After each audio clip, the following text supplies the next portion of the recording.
Sejam bem-vindos ao canal Tchelos Garage. Aqui a gente fala sobre máquinas, carros, estilo de vida, comportamento humano, saúde, ou seja, falamos de tudo.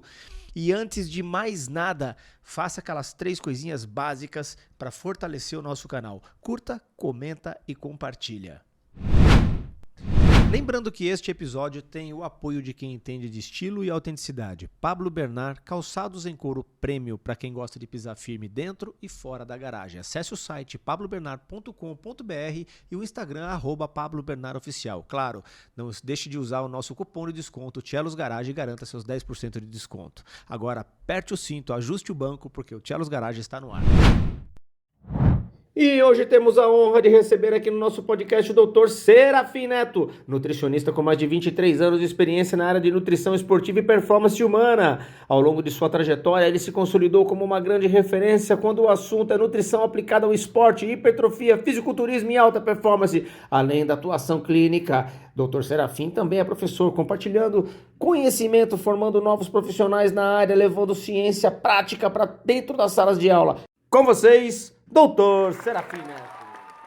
Muito obrigado pela presença, meu irmão. Valeu mesmo. Cara, eu quero abrir a nossa resenha aqui já com uma pergunta polêmica. Vamos lá. Uma pergunta polêmica. Existe resultado de emagrecimento sem dieta, irmão? Vamos lá. Marcelo, primeiramente, para mim é uma honra estar aqui reinaugurando o seu podcast.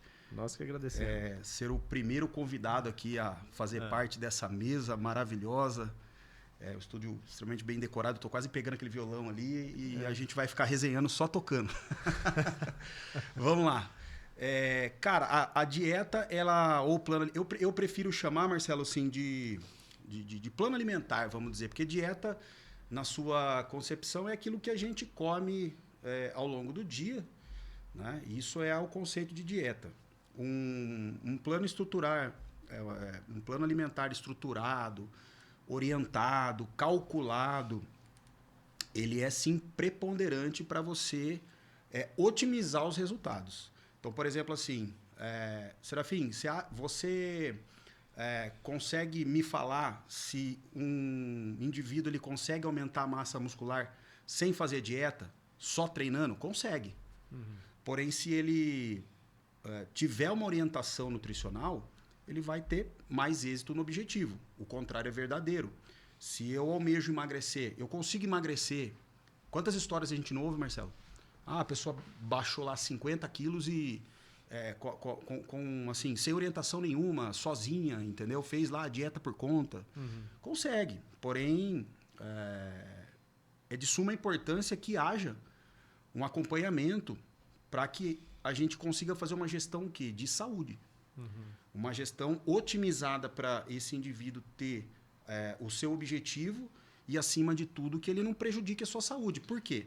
Emagrecimento, vamos falar de emagrecimento extremo, ele exige uma restrição calórica extrema. Uhum.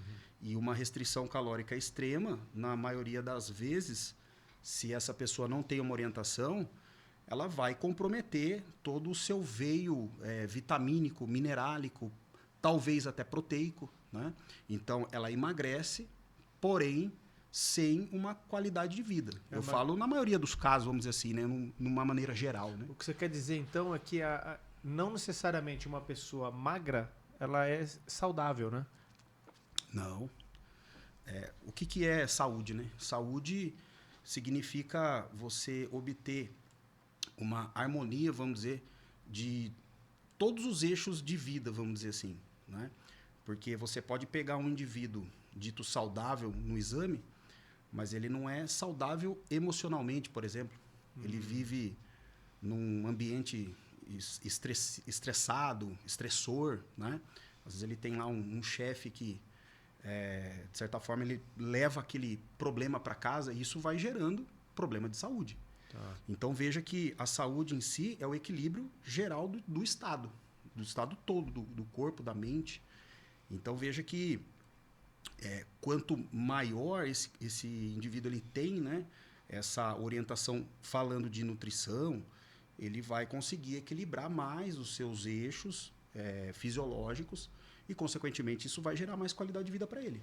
As vitaminas, né, cara? Porque as pessoas às vezes entram nessa pira de fazer a dieta por conta e aí acaba faltando minerais, vitaminas, acaba perdendo massa magra, a pessoa começa a entrar com sarcopenia, né? Isso, exatamente. Explica um pouquinho para nós sobre a sarcopenia, por exemplo. Sarcopenia é a perda involuntária, né, vamos dizer assim, de massa muscular, né?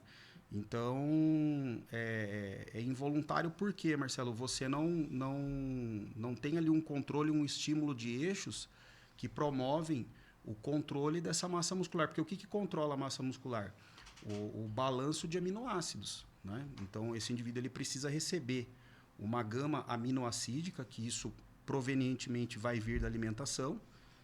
Se não houver a possibilidade da alimentação atender esse balanço aminoacídico, aí sim a suplementação ela entra em jogo, mas esse indivíduo ele precisa somatizar esses aminoácidos de forma positiva para que ele faça um balanço positivo, né? Para que ele não venha a perder massa muscular. Um outro eixo também é o exercício de força. Vamos falar de indivíduos com 40 anos a mais, 50 a mais, 60 a mais. Então, quanto mais esse indivíduo ele consome uma demanda proteica positiva e ele estimula a sua musculatura, fazendo musculação, consequentemente, ele vai evitar a sarcopenia. Tá. Por isso que a gente fala, né, Marcelo? Se você quiser terminar, né, a sua vida bem, acumule massa muscular o quanto antes e quanto mais você conseguir. Quanto mais velho a gente vai ficando, mais difícil ganhar músculo. Mais difícil ganhar músculo e mais fácil perder também, né? Obter o catabolismo, né? Que seria a degradação dessa pessoas, eu mesmo cometi muito esse erro, né? Porque quando eu tava mais gordinho e aí eu queria emagrecer a todo custo, e aí você não treinava, não fazia nada, a minha referência era a porra da balança. E a balança não é uma referência de nada, né? Porque você sobe na balança, você fala, nossa, perdi 4 quilos, mas você perdeu 4 quilos de músculo, né? Porque exato. O nosso corpo, pelo que eu entendi, até conversando com você, deixar claro aqui que o Serafim é o meu nutricionista. Então, né? Então, tudo que eu estou fazendo aqui já é o cara que me acompanha aqui. Então, muitas coisas que eu falar aqui é uma coisa que a gente já conversou antes. Mas a balança, o corpo ele é muito inteligente, né? Então ele vai primeiro, quando você está com déficit calórico, o primeiro lugar que ele vai buscar o alimento é no músculo, né? É o filé mignon, né? Exatamente, porque o que acontece, Marcelo? O músculo, na forma de aminoácidos, é uma forma onde o corpo ele consegue encontrar uma demanda de energia. Quando não tem, vamos dizer assim, um combustível energético ali à disposição. E às vezes entre a massa muscular e a gordura, o corpo às vezes ele prefere a massa muscular como fonte de energia, né? Então, de certa forma, se a gente não conseguir maximizar um consumo proteico, um consumo calórico, nós vamos perder massa muscular. O que você acha que é o cara que está nos assistindo agora, que está querendo perder massa, perder gordura, e ele precisa assim de uma receitinha milagrosa daquelas que funcionam rapidamente sem ele perder essa massa muscular? Que é, cara? Arroz, feijão e bife todo dia vai fazer o cara... Olha, Marcelo, isso vai depender muito. É importante a gente explicar, né, que cada indivíduo ele tem uma necessidade de proteína, de carboidrato, de gordura, dependendo do seu peso, né?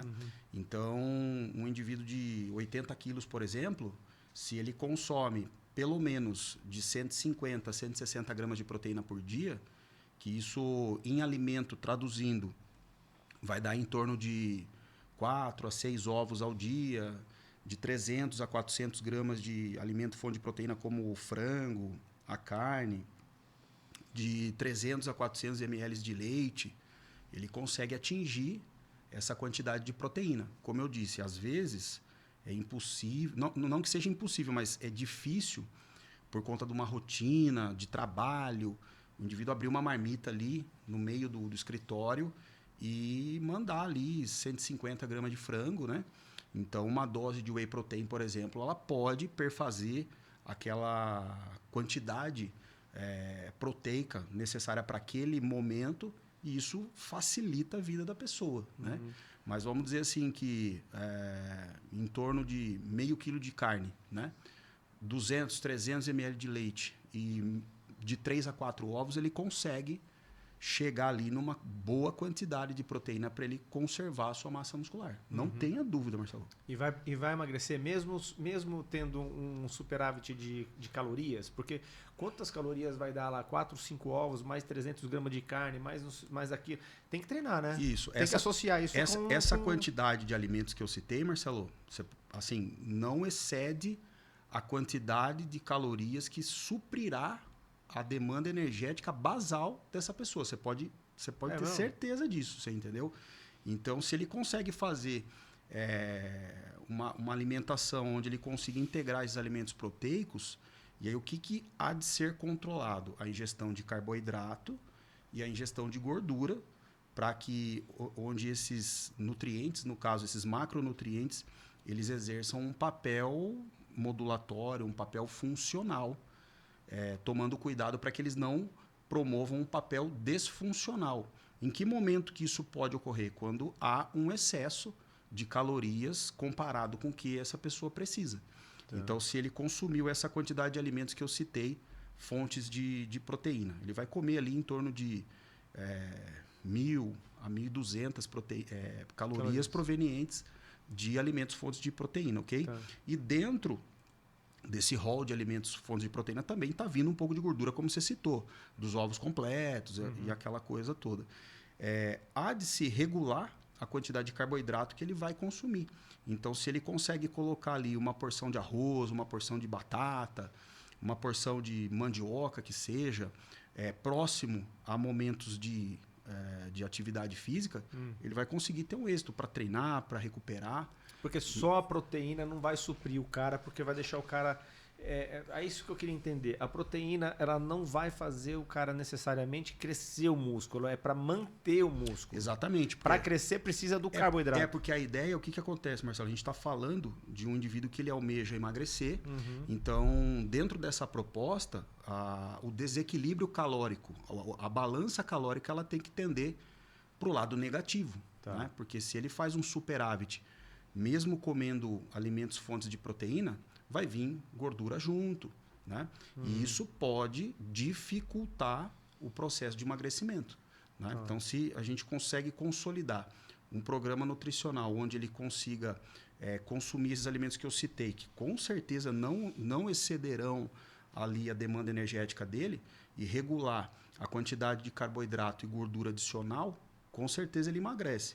Se eu quero promover um aumento de massa muscular, aí eu preciso promover um superávit de calorias para que essas calorias elas exerçam um papel preservativo, vamos dizer assim, do consumo de proteína, porque daí eu não preciso exacerbar o consumo de proteína. Tá. Então, se eu faço uma ingestão ali 2 vezes o meu peso, 1,8 o meu peso, né, de proteína, eu já tenho uma boa chance de sintetizar a proteína, de sintetizar a massa muscular. Porque o que os estudos falam? Grandes pesquisadores, Marcelo, dessa área, chegaram à conclusão que 1,8 grama de proteína já é o suficiente para você fazer hipertrofia. Né? O que vai demandar a resposta positiva são os demais macronutrientes, o carbo e a gordura.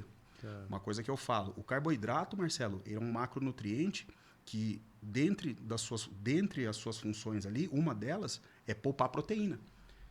Então, ao invés de eu pensar assim, eu vou comer 3 gramas de proteína por quilo de peso, eu consumo 2 gramas e aumento a ingestão de carboidrato. Por quê?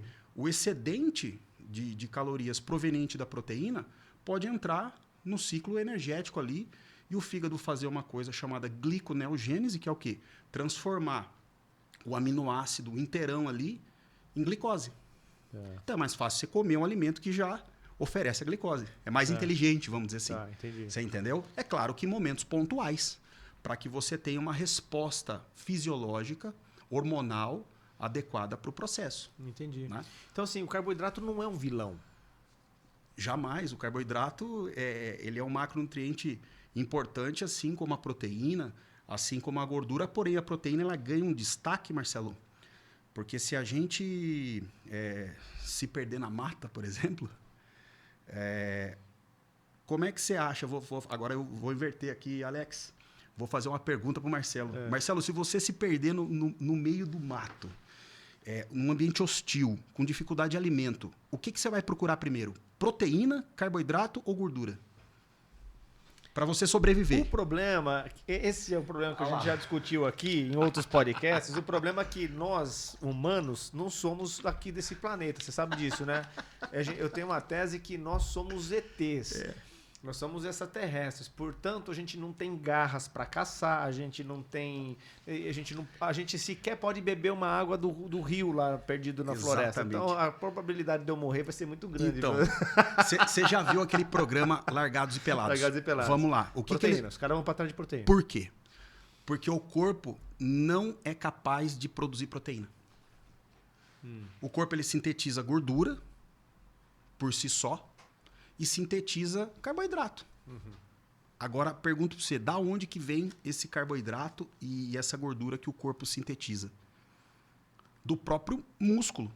Por quê? Nós temos reservas, vamos dizer assim, e essa reserva, como a gente falou, do padrão ouro, que é a estrutura muscular, ela é a primeira que, como a gente fala, vai para o saco. Então, se você não consome uma demanda de proteína a contento, o seu corpo vai ficar consumindo proteína. Então, a proteína ela se torna essencial e vital para a sobrevivência. Por quê? Porque o corpo não faz aminoácido essencial. O nome já fala, aminoácido essencial. Da onde que ele tem que vir? Da alimentação. Você entendeu? Então, dentro dessa condição, a proteína ela se torna o macronutriente com um nível de importância muito grande. Mas não vivemos como largados e pelados. Os caras perdem bastante coisa. Nós temos o supermercado aqui muito próximo da gente. Nós temos o iFood. Então, dentro desse contexto, Marcelo, o equilíbrio entre os nutrientes eles são importantes porque cada macronutriente ele tem um papel. A gordura e o carboidrato têm a função ali de gerar energia. A proteína tem uma função mais construtiva, construtora, né? O consumo de gordura também é importante, por quê? Porque a gordura, da gordura que se faz hormônios, se sintetiza hormônios. Então, a testosterona vem da onde? Vem da gordura. A progesterona, o estrogênio, a aldosterona, são hormônios que vêm do metabolismo da gordura, são hormônios lipídicos. Né? Então, todos os macronutrientes em si, entre eles exercem um papel importante para o corpo. Por isso que é importante o nutricionista, fazer o quê, Marcelo? Equalizar isso. Aí vem E isso não é um padrão, né? Isso tem que ser avaliado de paciente para paciente, de indivíduo para indivíduo. Olha, existe uma recomendação, né? Nós temos o Guia Alimentar para a População Brasileira, que lá você tem as determinações das recomendações para carboidrato, para proteína e para gordura, pensando no indivíduo saudável. Vamos deixar claro aqui, né, pessoal? Pensando para o indivíduo saudável. Não estamos falando de emagrecimento, de hipertrofia e nem tampouco colocando patologias aqui no meio. Tá bom? Então, dentro desses quesitos, os macronutrientes eles exercem ali os seus papéis, onde o carboidrato ele pode ser consumido numa escala maior, a gordura nem tanto. A proteína, como eu falei para você, para um indivíduo normal, de 1 a 1,4 gramas por quilo de peso, já atende a demanda de um indivíduo que busca só qualidade de vida, né, não almeja hipertrofia. Agora, se existem objetivos, esses objetivos eles se tornam específicos de acordo com cada tipo de ideia que a pessoa tem. A ideia é emagrecimento. Então, vamos controlar a ingestão de calorias. Esse é o primeiro ponto. O segundo ponto, equalizar, aí sim, os macronutrientes. Aí eu posso elevar um pouco mais a proteína, descer um pouco mais o carboidrato, descer um pouco mais a gordura ou subir a gordura. Aí as estratégias elas são variadas. Né? De acordo com a necessidade do paciente. Low carb, Mas, assim, o que eu posso garantir para você, Marcelo, que uma dieta com uma proporção maior ou menor de carboidrato, dentro da mesma caloria, com a mesma caloria, promovendo o déficit calórico, no final da trajetória, vai chegar no mesmo lugar. Ah, entendi. Vai chegar no mesmo E, lugar. Serafim, porra, a gente já tá ali nos 50, né? Você já chegou nos 50, né? Eu já cheguei nos 50. Você tá perto, né? Não, falta bastante ainda, 3 anos. Então tá bom, falta bastante. Ó, 3 aninhos só, Marcelo. mas a gente é da mesma geração. Década de 70. Isso. Por que o brasileiro ele era magro até os anos 80? Você acha que é porque era escassez de alimentação que a gente tinha aqui? Ou era uma alimentação mais saudável ali? E aí depois que abriu, começou a chegar a internet, começou a chegar os fast foods, que aí desandou tudo, e a população brasileira hoje é uma das maiores doenças hoje acho que não só pega no Brasil, mas que assola boa parte do mundo, é a obesidade, né? E aí, cara, o que aconteceu com essa transição ali dos anos 80, que as pessoas eram magras, as mulheres eram bonitas, né, com cintura fina, quadril largo, os homens eram esbeltos, magros.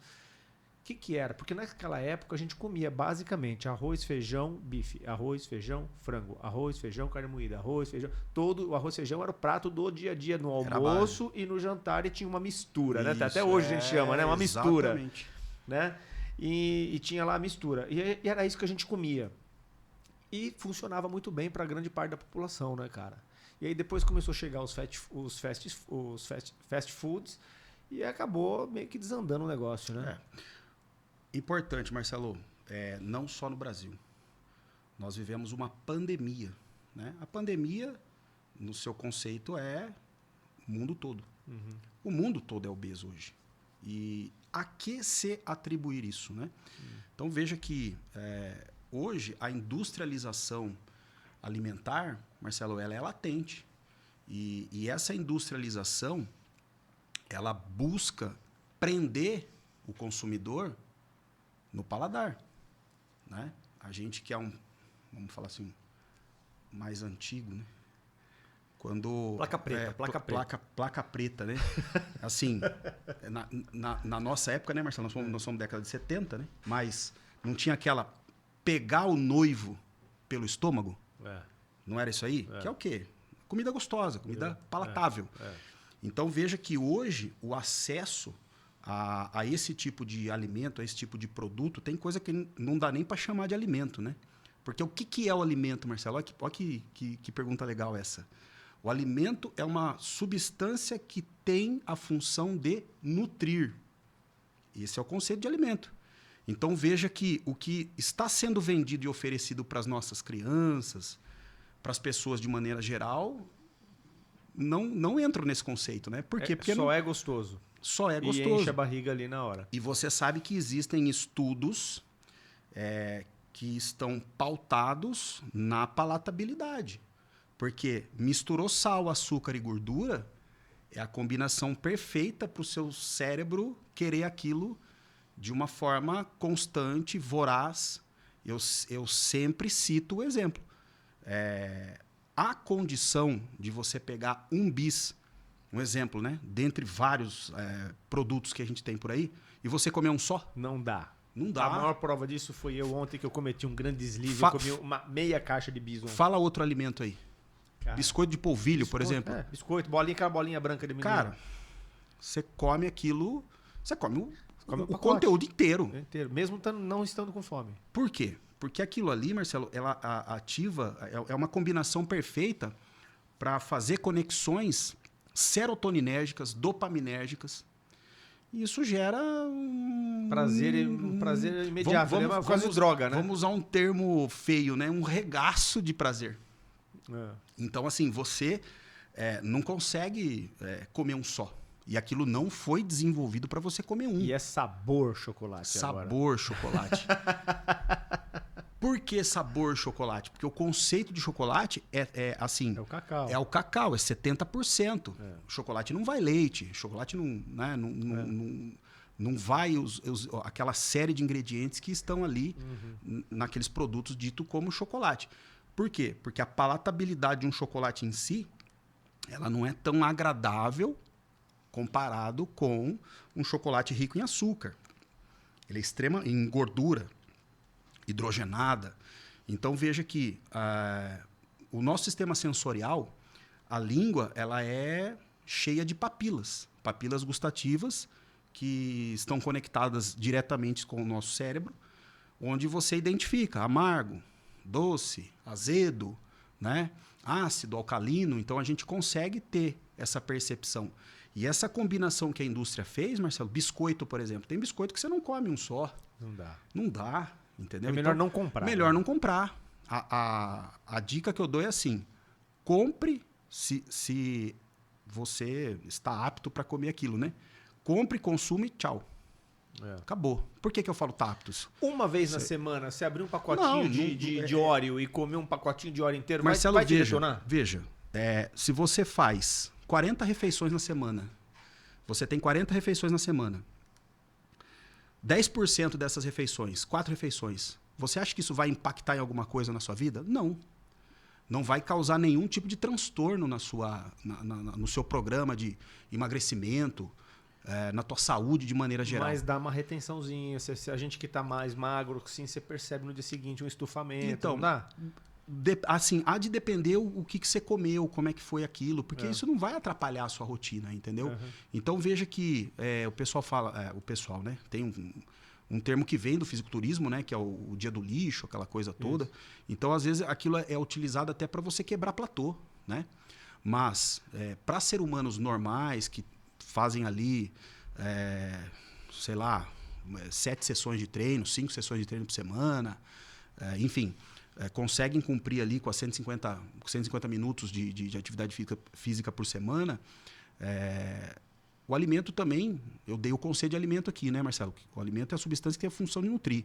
Uhum. Mas não é só isso, né? Porque o alimento está envolvido em aspectos sociais, em aspectos religiosos, em vários aspectos, claro, né? Claro. Você acha que existe, agora, sei lá, teoria da conspiração, você acha que existe alguma ligação entre essas empresas que fabricam alimentos que são apenas palatáveis, não nutrem, são puramente química?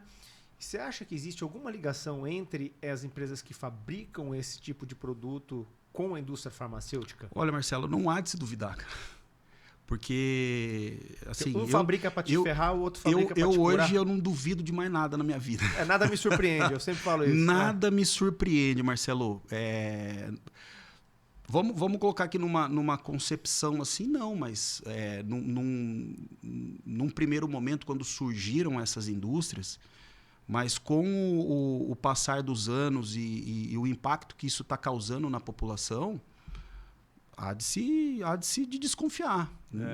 É difícil a gente afirmar isso, mas também não dá para se descartar, porque você vê, nós falamos da obesidade, mas o diabetes está aí. Uhum. Né? Então, se esperava um percentual a final de 2029 e 2030, já batemos. Uhum. Né? Mais de 12% da população já tem diabetes. Então, veja que não dá para a gente desconfiar dessas circunstâncias, né? Pois é. Porque diabetes mellitus, hipertensão. Eu, aproveitando aqui o meu currículo, eu atendo há mais de 20 anos na saúde pública, né? De Itu, e atendo pacientes diabéticos, hipertensos, dislipidêmicos, né? Ou seja, com doenças crônico não transmissíveis, né? Então, veja, Marcelo, que a cada 10 pacientes que eu atendo, que tem ali mais de 40 anos, 8 é hipertenso. 4 a 5 tem problema no metabolismo do colesterol. Né? E veja que a alimentação dessas pessoas é uma alimentação onde existem uma série de alimentos processados, uma série de alimentos industrializados. Né? Então, você fez a pergunta. Antes, a população era mais magra, né? Mas também nós tínhamos um número populacional menor. Né? A população cresceu muito da década de 70, 80 para cá. Com o crescimento e surgimento da indústria, essa população ela teve uma tendência a adoecer mais. Existe um estudo espanhol que ele fala que hoje, Marcelo, a gente está 600 calorias atrás de quando nós... de 20 anos atrás, de quando a gente tinha 20 anos a menos. Ou seja, hoje a gente gasta 600 calorias a menos do que gastava antes. Então, veja... Por questões de automação, de facilidades do dia a dia, celular... Tudo isso influencia. Né? Controle remoto da televisão. Tudo isso influencia. Né? Porque tem muita gente que nunca parou para pensar nisso. Né? Antigamente a gente comia o arroz, feijão e o frango, mas a gente levantava para trocar o canal da TV. Né? Você se movimentava, né? A maquininha do vidro do carro, você mexia o braço. Hoje em dia é tudo botão, né, cara? Tudo botão. Ninguém faz mais nada. Né? E assim, Marcelo, nem todo mundo tinha carro. Você entendeu? Então veja que... agora eu vou cair na sua área aí. Ó. Como que aumentou? Assim, o quanto aumentou os automóveis de 20 anos para cá? Eu acho que o aumento foi exponencial. Então hoje o brasileiro... Eu sei que existe uma pesquisa em cima disso.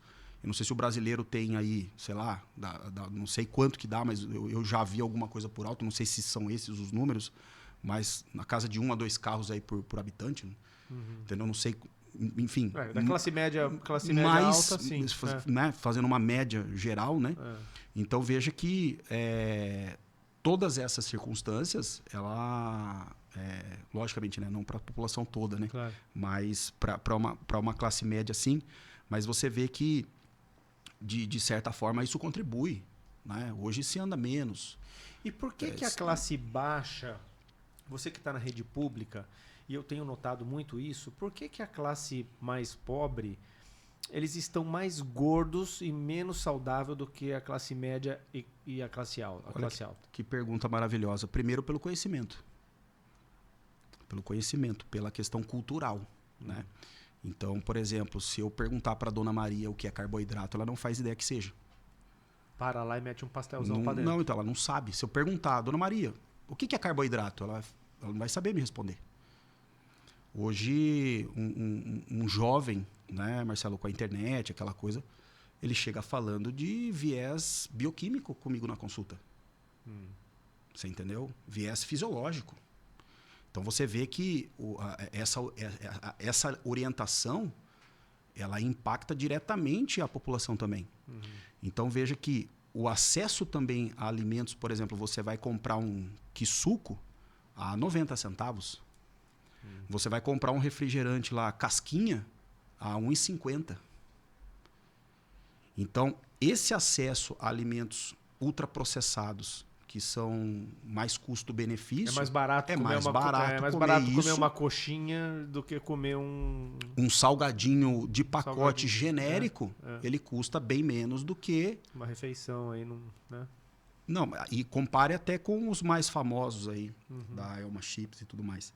Então, veja que o acesso a esses alimentos e a outros, e aos facilitadores, como você falou, coxinha, pastelzinho, essa coisa toda, sei lá, 5 por R$5. Que é gostosinho, né, senhora? Você entendeu? Então, veja, é esse tipo de produto, Marcelo, que às vezes essas pessoas elas acabam tendo acesso. Às vezes a pessoa ela trabalha numa empresa, ela vai receber ali as refeições, né? Mas, por exemplo, eu vejo muito ali o pessoal do centro da cidade aqui de Itu.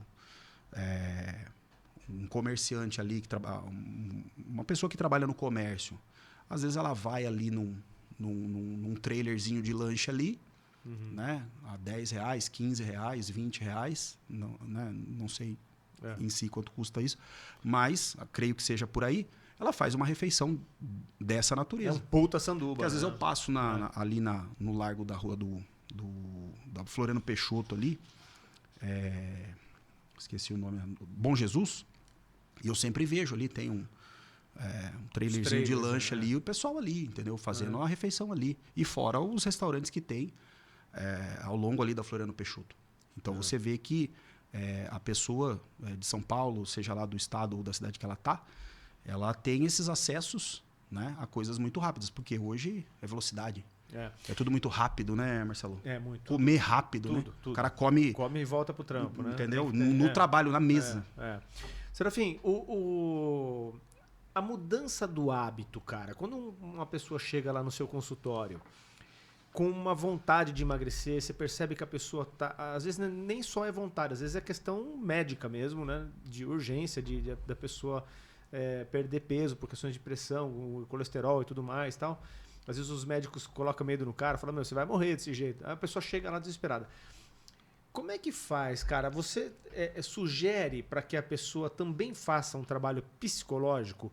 Porque é muito difícil você entender uma mudança radical dessa forma de alimentação, principalmente quando a pessoa está acostumada com as delícias da vida. Exato. Por isso, Marcelo, que eu faço um trabalho, né? Eu tenho minha metodologia, que é justamente respeitar, Marcelo, o estilo de vida. Lógico que a pessoa vai ter que mudar aquele estilo de vida, mas entender a individualidade dela e fazer as mudanças de acordo com as possibilidades que ela consiga. Uhum. Porque se você oferece uma estratégia radical, uma estratégia que não é a dela, você não adere o programa com essa pessoa. Então, por isso que eu falo, existem 2 tipos de pacientes, Marcelo. Aquele que já está pronto, né? Que nem é o seu caso, você já chegou preparado lá e a gente só fez os ajustes e estamos seguindo o trabalho. E aquela pessoa que ela precisa ser preparada, porque ela não está preparada para fazer dieta. Uhum. Ela não está preparada para receber uma orientação onde você vai falar assim, não, você vai comer 100 gramas de arroz, 120 de frango, 3, 4 tipos de vegetais, né? Vai fazer 4 refeições sólidas aqui e tal. Então, essa pessoa ela precisa passar primeiro por um processo de consolidação. Né? E isso está ligado ao âmbito emocional. Porque, veja, Marcelo, 40 anos, 30 anos a pessoa ali com aquele hábito. Você em 30 minutos, 40 minutos, 1 hora tentar mudar. É humanamente impossível. A pessoa até muda na primeira semana, mas depois não aguenta, não sustenta. Por isso que eu falo para você. A ideia, a minha proposta é trazer um trabalho sustentável, né? Um trabalho gradativo, que é um trabalho de formiguinha. E dependendo do caso, sim, é necessário um apoio psicológico. Porque... E as canetinhas de hoje em dia aí? Vamos lá. Hoje existem... Não está acessível para todo mundo, evidentemente. Sim, né? Sim. Mas assim, como eu falo, né? O medicamento ele foi desenvolvido para auxiliar no tratamento, né, Marcelo? Então veja que quem faz o uso de análogos do GLP, né, o Ozempic, o Wegovy, o tirzepatida, né, o Mounjaro, há a necessidade de se estudar toda a vida dessa pessoa ali para que se monte um programa nutricional para ela atender as necessidades nutricionais dela. Porque o que acontece? Vai entrar naquele aspecto que a gente falou no começo da conversa, daquela pessoa que perde 40 quilos na raça, 50 quilos, porque ele simplesmente colocou na cabeça que ele vai emagrecer, que isso vai acontecer de 1 a cada 100 pessoas, eu acredito, e acaba causando um desequilíbrio nutricional. Então, é importante que o nutricionista, que essa pessoa também procure um nutricionista para que ele possa adequar ali um plano nutricional para atender a quantidade de proteína, de vitamina, de mineral, de fibra, porque o efeito colateral do medicamento em si, ele vai tanger a parte gastrointestinal, vai prender o intestino da pessoa, né? Vai causar ali um desânimo, né? Os pacientes referem muito, né? Cansaço, desânimo. Exatamente pelo fato de não se alimentar. De não se alimentar. Né? Porque esse medicamento ele tira a fome, eu já usei. Exato. Ele tira a fome e se você não empurrar para dentro alguma coisa ali, você fica sem comer. E né, também existem alguns conceitos, né, Marcelo, dentro da terapêutica, né, que são errôneos no meu ponto de vista, que é assim, parei de emagrecer, aumentei a dose, né? Aumentar a dose do Mounjaro não significa que você vai emagrecer mais, né? Então, às vezes, eu vejo que as pessoas elas erram muito nesse aspecto, porque elas entendem, Marcelo, que elas precisam ficar extremamente sem fome. E a proposta do medicamento não é essa, é te auxiliar ao controle. controle. Porque senão você não bate meta proteica. E o que você consegue comer com mais facilidade dentro dos alimentos fontes de carbo, proteína e gordura? Carboidrato e gordura. Comer carboidrato, nesse caso, para quem faz a terapêutica com Ozempic, com Mounjaro, é muito mais fácil, né? Você come mais o carboidrato, você consegue consumir mais ele, é mais fácil. E aí, automaticamente, é onde ocorre o erro, né? Se você tivesse que fazer uma escolha para pegar um shape, não estou falando de shape de bodybuilder, de atleta, não. Estou falando para shapear, emagrecer, ficar legal. Se tivesse uma escolha a fazer, você escolheria treino ou alimentação? Que legal essa pergunta. E eu respondo tranquilamente, treino. Treino. Porque o treino, ele vai consumir energia. Né? Aquilo que eu falei para você. Eu observo ao longo de muito tempo, na academia mesmo, que você vê, o cara não tem uma dieta, né? Ele também, o praticante de musculação, Marcelo, vamos colocar aqui uma observação. Ele é um indivíduo curioso. Então ele vai pesquisar, ele sabe que ele tem que bater proteína, ele sabe que ele... Você entendeu? Por mais que ele não tenha um programa adequado, calculado, né? Ele consegue hipertrofiar treinando de verdade. Você entendeu? Porque por mais que você consuma a meta proteica, se você não sinalizar o seu músculo que aquele nutriente tem que chegar ali, não adianta você gastar 400 conto com whey isolado, hidrolisado, se entupir de proteína, se o seu treino é um treino fofo, é um treino pífio, né? Então, dentro desse contexto, eu afirmo para você, na minha concepção, tá, Marcelo? O treino é infinitamente mais salutar nesse aspecto do que a dieta. Tá. Juntou os dois, fenômeno. Vai secar. Fenômeno. Vai secar. Ou você vai ter hipertrofia. Não tenha dúvida. Num processo de emagrecimento, Marcelo, se você fizer vamos lá, são dois pontos um pouco diferentes. Se eu falo de hipertrofia, ganho de massa muscular, o treino não tenha dúvida. Se eu falo de emagrecimento, nesse contexto, a dieta. Porque se você faz um jejum, você come ali 800 calorias por dia, por mais que você não treine, você vai emagrecer, você vai perder peso. Sim. Né? E é importante também, né, como você falou ao longo da nossa conversa aqui, a composição do corpo. Né? A balança, ela pesa tudo. O corpo tem água, tem músculo, tem gordura, tem osso, tem víscera. Né? E 70% do corpo é água. Né? Então veja que uma alteração abrupta, perdi 2 quilos em 12 horas. O que você perdeu? Água. É verdade. Você entendeu? E, cara, o que você acha dessas dietas mais radicais? Que, por exemplo, o cara fala assim, não, cara, minha dieta é somente em base à proteína, só como carne. Acordo de manhã como carne, o almoço é carne. Você já viu essas dietas? Sim. Tem até o nome lá, não sei se é a Dukan, né? Dukan que fala? Aí você tem algumas linhas, né? A dieta low carb, carnívora, agora... A carnívora mesmo. Eu vi um cara falando... Uma onda da selva. Pois é, o cara vira carnívoro, come carne crua até, não sei o que e tal. E aí... Ai, caralho, mas formiga viva ele não come, né? Então. E o lance da cetose, né? Que isso gera, né? Sim. É o que eu falei para você. Isso, num primeiro momento, Marcelo, em curto prazo, ela vai funcionar muito. Por quê? Pensa comigo. Quando você coloca 100 gramas de arroz cru para cozinhar, o que ele vira? 300 gramas. Milagre da multiplicação? Não. Ele reteve água. Então, se você exclui todo e qualquer alimento fonte de carboidrato, você vai reter menos líquido. Isso vai causar um efeito extraordinário na balança. Vai causar um efeito extraordinário na sua estética. Mas aí tem um porém. É sustentável? Não é sustentável? Aí é que é o ponto. Aí é que é o ponto. Você entendeu? Então veja que a outra pergunta é necessário fazer isso? Você entendeu? Porque você consegue emagrecer comendo carbo? Total. Então, isso já está... Isso é evidência, isso tem evidência de estudos, né, científicos que mostram dietas com mais proteína, com menos proteína, com mais carbo, com menos gordura. A gente, né, falou sobre isso aí no decorrer da conversa. Mas, de uma forma ou de outra, para você ter um impacto abrupto no peso, não tenha dúvida que uma dieta low carb ela vai funcionar. Tá.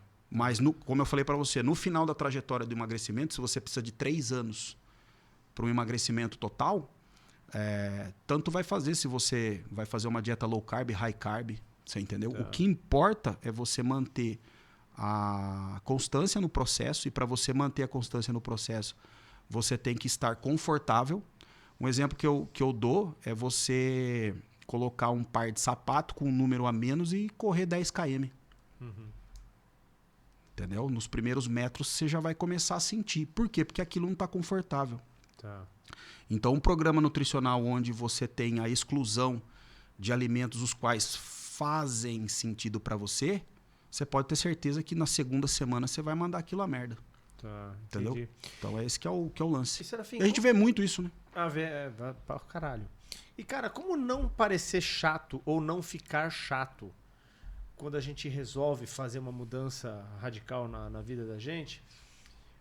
Porque na nossa idade, eu sempre falo na nossa idade porque é uma referência que eu tenho, que eu vivo hoje, tudo que a gente vai fazer na vida tem uma mesa na frente com comida. Né? É o final de semana, é a sexta-feira, é o encontro com amigos, é uma festa de aniversário, eu não sei, tudo tem comida na frente e bebida. É a cerveja, é o vinho, é sei lá o quê. Como a gente consegue adaptar esse estilo de vida à sociabilização Ao social, né? Pois é, cara, porque a gente fica chato, né? Cara, isso é uma pergunta, brother. Não bebo isso, não tô bebendo, não tô de dieta, mas mas sempre. Essa é uma pergunta, meu irmão, que ela transcende o aspecto nutricional. A gente vai começar a filosofar de vida aqui. Por quê? Porque tudo é uma questão de escolha. A escolha da tribo que você vive. A gente é produto do meio, né? Eu vou me usar como exemplo. Hoje eu não tenho as amizades que eu tinha há 5 anos atrás. Hoje, Marcelo, eu não frequento os lugares que eu frequentava há anos atrás. Por quê? Porque para mim não faz mais sentido. Você entendeu? Então, a partir do momento que eu me transformei, vamos dizer assim, eu não sou bodybuilder, mas eu carrego essa alma, né, Marcelo, porque eu nasci nesse meio, né, por conta do meu pai e tudo mais. E de certa forma, aos 16 anos, eu despertei o ensejo de competir, porque desde os 12 meu pai me levava para os campeonatos, meu pai foi dirigente de Federação Paulista, diretor de Federação Brasileira de Fisiculturismo, powerlifter até hoje, meu pai tem quase 80 anos e é 24 vezes campeão mundial de powerlifting. Então veja que eu fui inserido nesse meio, mas quando eu despertei de fato o ensejo de competir, Marcelo, que aconteceu ali no final de 19 para começo de 20, eu fui mudando o meu estilo de vida. Então veja que eu fui escolhendo as tribos as quais faziam sentido para mim. Né? Então, você tem que fazer isso? Lógico que não. Mas você tem que refletir aquilo que faz sentido para você. Por exemplo, eu gosto de tomar um vinho com a minha esposa no final de semana. Cara, normal. Você toma? Vai, você entendeu? Eu hoje não bebo mais. Cortou? Eu tirei 100%. porque o álcool não faz sentido na minha vida. O álcool ele só me traz malefício do que benefício. Tá? Então veja que mais um exemplo. Vou tomar um vinho com meus amigos, né? Vamos fazer um churrasco em casa, Marcelo vai em casa, a gente vai tomar um vinho. É possível você integrar dentro de um plano de emagrecimento? Lógico que é. Você entendeu? É muito possível você realizar algumas trocas. Ou seja, naquele dia você pode fazer um treino um pouco mais intenso para você poder colocar mais calorias ali. Mas você vai ficar paranoico? Não necessariamente, mas você vai aprender a respeitar primeiro o seu objetivo, porque se você almeja, Marcelo, secar, você quer ficar com físico estético, o social, ele não cabe, cara. Ele não cabe. Se você quiser ficar bem de verdade mesmo, o social, ele não cabe. Ah, mas eu conheço pessoas, cara, são fatos e fatos, pessoas e pessoas. No âmbito geral, se você não moderar o consumo de bebida alcoólica, o consumo de alimentos hipercalóricos, fica difícil você atingir a sua meta. Mas aí que tá. Qual é a sua meta? O que você tem de meta aí? Às vezes eu quero uma qualidade de vida, ficar com um físico estético, cabe tranquilamente o social. Agora eu quero chegar, Pra ser atleta, né? quero chegar na praia e ser o único. Ah, irmão, aí esquece. Aí se você não... É o que eu falo. O corpo, Marcelo, quanto mais você quer, mais você tem que viver para ele. Não permite uma exceção. Porque Olha, eu penso o seguinte... Permite. Você, com o corpo que você tem hoje, eu vejo lá as fotos que você posta lá no seu Instagram e tal, você tá com massa... Você tá com quanto de percentual? O meu BF hoje tá abaixo de 7. Então, pele pura ali e músculo, né? Eu acho que para você comer um hambúrguer e tomar uma cervejinha é muito menos maléfico do que eu, por exemplo.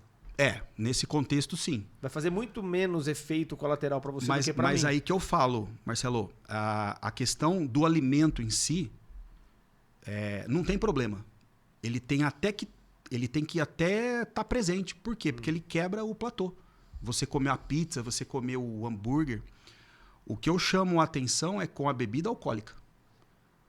Porque o álcool ele é extremamente antagônico ao objetivo que eu proponho na minha vida. Se eu quero preservar ou ganhar massa muscular, o álcool ele é completamente o contrário, ele rebenta.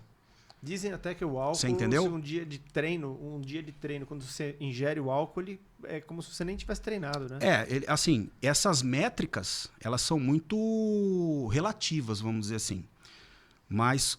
Você teve o gasto calórico, sim, mas a construção sim, muscular não vai funcionar. Porque o álcool ele vai atrapalhar o viés da síntese proteica, né? Mas como eu falo para você, para mim o álcool não faz sentido porque o álcool em si ele é depressor ao sistema nervoso, né? E para mim ele regaça, Marcelão. Por mais que eu tome uma taça de vinho ou duas, ele não cai de forma positiva. E olha que eu já fui aquele tipo de pessoa que era do churrasco e da Heineken. Ou das especiais. Sou um apreciador de cerveja. Gosto muito. Porém, na minha vida hoje, a cerveja não cabe mais, brother. Você acha que é pra ser? Entendeu? Você acha que é definitivo? Cara, é difícil você assim, falar do futuro, mas eu falo de hoje. Hoje eu não bebo. Ô, Serafim, e é saudável também? Porque são dois extremos. Eu acho que é o seguinte, né? Tudo que é extremo, uma hora os dois se encontram aqui embaixo, né? Sim. Vamos falar política, direita e esquerda. A extrema esquerda, extrema direita. Os dois estão muito parecidos ali. Não tenha dúvida, né? não tenha dúvida. Aí se você pegar os antagônicos do gordo e do cara com uma massa, com BF de menos de 7, você acha que os dois não estão correndo os mesmos riscos ali? Porque também não é saudável, não né? tenha dúvida. Porque assim, Marcelo, tudo vai da questão do objetivo que a pessoa tem para ela. Que nem, por exemplo, para mim, brother, hoje, a bebida alcoólica ela não faz sentido. Mas, por exemplo, você vai falar, ô Neto, vamos fazer um churras aí e tal, vamos. Você vai tomar tua breja, eu vou tomar meu Monster, meu Red Bull, sei lá, uma água com gás. Vou curtir igual e pra mim tá tudo beleza, você entendeu? Mas vai tudo da questão do ensejo da pessoa. Porque também não é legal se você gosta de beber e não bebe porque você ouviu o Serafim falando ou qualquer outro profissional da área falando que o álcool não é legal. Você fala, não, então eu vou parar de beber. Então aquilo ali ele tem que fazer sentido real pra você. Claro, evidente. Mas a entendeu? minha pergunta é assim, é saudável ter uma massa, um BF... Não é saudável. Baixo. Não é saudável. Não é saudável, Marcelo. Não é saudável. Que eu tô dizendo, porque os extremos se encontram. Não é saudável. O gordo não é saudável, mas o cara também... Pela questão do que eu falei para você. O tecido adiposo, em excesso, ele vai causar um aumento das citocinas inflamatórias, prostaglandinas, tramboxanos, que são substâncias que caem numa cadeia inflamatória. certo? Essas substâncias, o indivíduo que é obeso, ele tem esses níveis elevados? Não tem, tá? Porém, o indivíduo obeso, ele tem sim um nível baixo de inflamação. Ou seja, um diabetes no indivíduo obeso gera muito mais problema, uma fratura no indivíduo obeso gera muito mais problema, um Covid no indivíduo obeso a gente viu que causa muito mais problema, uma infecção, enfim, tá? Sim. O indivíduo extremamente magro, ele já obtém ali um comprometimento no metabolismo de hormônios que são sintetizados pela gordura. Então, níveis muito baixos, agora eu vou destacar para você, principalmente na mulher, não é nada saudável, porque uma mulher com com percentual de gordura muito baixo, ela já não vai menstruar mais, ela pode comprometer o sistema imunológico, ela pode comprometer todo o sistema telógeno dela, você entendeu? Então o cabelo cai pra caramba, a pele resseca demais, você entendeu? Por falta de gordura. Tudo por conta do déficit de gordura. Então veja que os extremos não são legais, você entendeu? E qual é o objetivo, assim, do cara hoje, do bodybuilder, do cara que tem essa característica do atleta, que quer competir, que fica esses caras com esses músculos extremamente evidentes e exacerbados, né? O cara fica monstrão mesmo. Qual é o objetivo final disso aí, cara? Porque eu até fiz um podcast com um cara aqui, né? Gostei da sua pergunta. Teve um cara que veio aqui, um filósofo, que ele falava assim, tudo que a gente faz na vida é pra comer alguém. Você corta o cabelo pra manter seu emprego, pra ganhar dinheiro, pra comprar o carro. Lá no final da linha é pra comer alguém. Quando a gente com pensa certeza no cara que é body... esse filósofo ele estuda muito Freud, né? Porque o Freud que leva tudo pra esse lado, né? Né? Aí, quando você pensa no bodybuilder, do cara que é grandão, cara, as mulheres, no geral, não gostam desse tipo de corpo. Não gosta. Não gosta. E aí, a minha esposa detesta. Aí contradiz o filósofo. Sim. Como que... Qual é o objetivo, cara? Marcelo, cara... É o camarada, pra mostrar pro camarada, que eu vejo que vocês ficam postando fotinho de sunguinha lá. Eu fico com vergonha, pô. É que assim, dentro do ambiente ali, da tribo ali, isso é normal, né? Então veja, eu sempre falo, Marcelo, vá assistir um campeonato de fisiculturismo, porque quem é de fora da bolha ali atrela muito a sexualidade, né? E pra gente aquilo ali é uma coisa muito normal, né? Mas eu posso falar pra você, meu irmão, que isso é uma paixão que vem, não sei explicar pra você da onde, mas eu atribuo assim, o gosto, né, o apreço a, sei lá, a música. Quem gosta muito de música, o cara compra 30 guitarras, 40 guitarras, você gosta muito de carro, tem gente que gosta de bike. Então eu vejo que essa questão é uma questão mesmo mais pessoal, que envolve um gosto mesmo intrínseco da pessoa por aquilo. Brother, eu vou falar de mim. Eu não sei explicar para você. Eu me lembro que eu tinha acho que uns 10 anos, aí, 11 anos. E foi quando meu pai começou a me levar para os campeonatos. Né? Porque, como eu falei, meu pai ele era dirigente das federações. E naquela época, eu tô falando aqui, Marcelo, de old school mesmo, tá? Claro. Não é 2000 mais, não. Eu tô falando de 89, 90, 91, 92 para frente, tá? Então veja que, cara, eu era muito garoto naquela época e meu pai me largava lá no meio do campeonato porque ele era mesário, árbitro. Então, o campeonato de fisiculturismo, vamos deixar bem claro, que é um concurso, tá? A gente fala, né, existe uma puta discussão em cima disso. O atleta é atleta mesmo porque ele se dedica mais que qualquer um. Porque um atleta de bodybuilding, ele não entra em campo, faz o gol... Acabou o vestiário, tomou banho, resenha, balada, boate, não tem essa. O cara vai, ele volta para casa, mochila, comida, descanso, suplemento e aquilo ali. Não tem jeito. Então, veja, eu, de garoto, nessa atmosfera, brother, não sei, cara, me despertou uma coisa, o cheiro da tinta, sabe? Eu me apaixonei por aquela atmosfera que eu levei aquilo para minha vida. E isso eu posso falar para você que me transformou no profissional que eu sou hoje.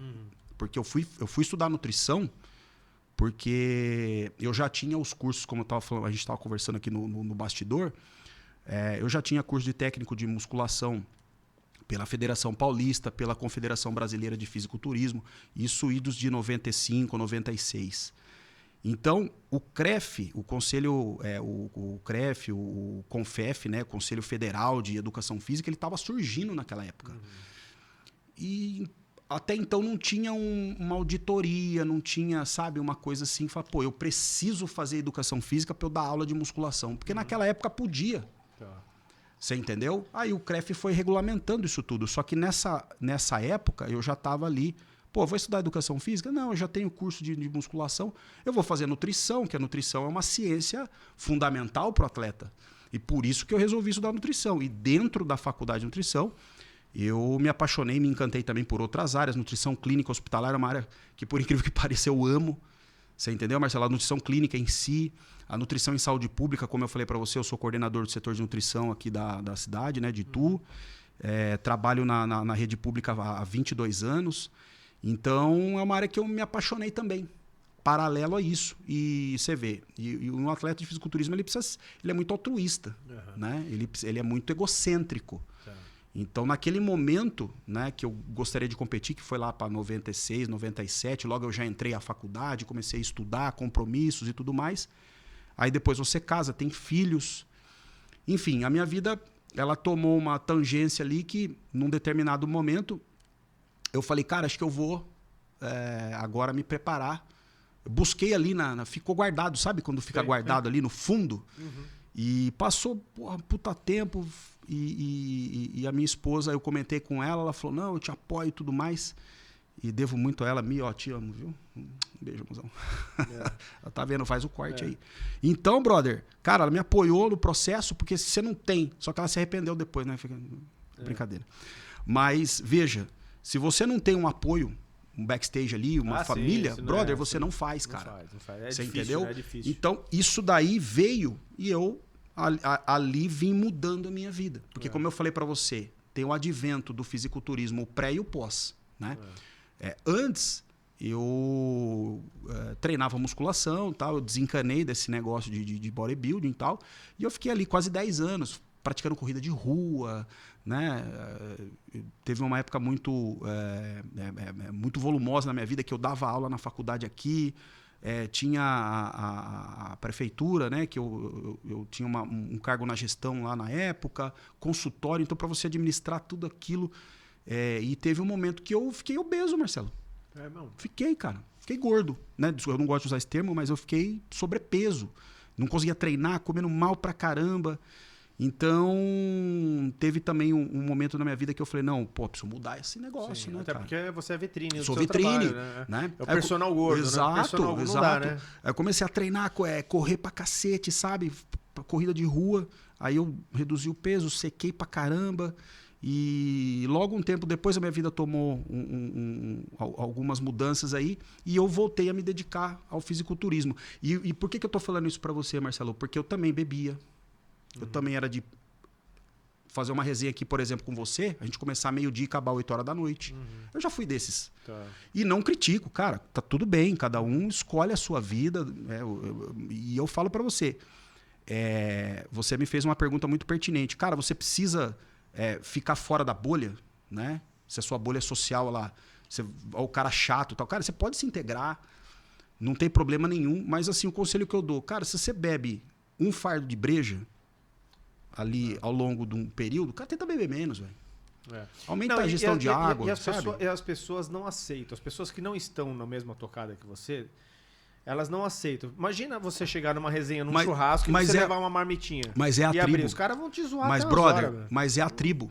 Assim. Mas é a tribo que você está inserida. Você entendeu? Então, eu demorei também para me localizar.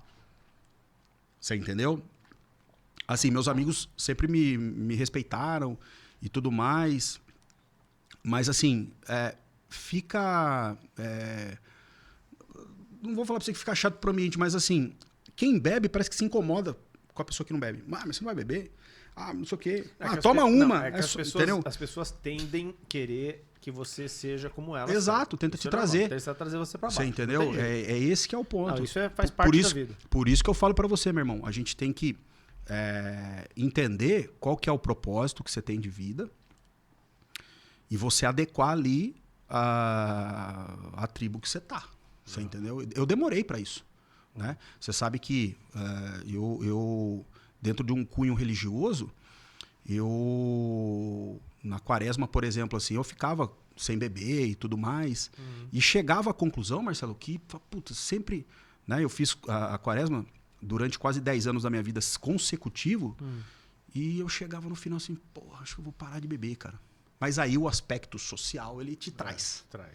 Você entendeu? Até que a minha vida, né? Como eu te falei, eu fiz as escolhas e tá tudo certo. E tamo aí. É legal, show de bola. E uma dúvida que eu tenho, cara. Eu vou pra academia, a gente treina na mesma academia e a gente vê lá que é uma academia de bodybuilders, Sim. né? É uma academia diferente. Tá.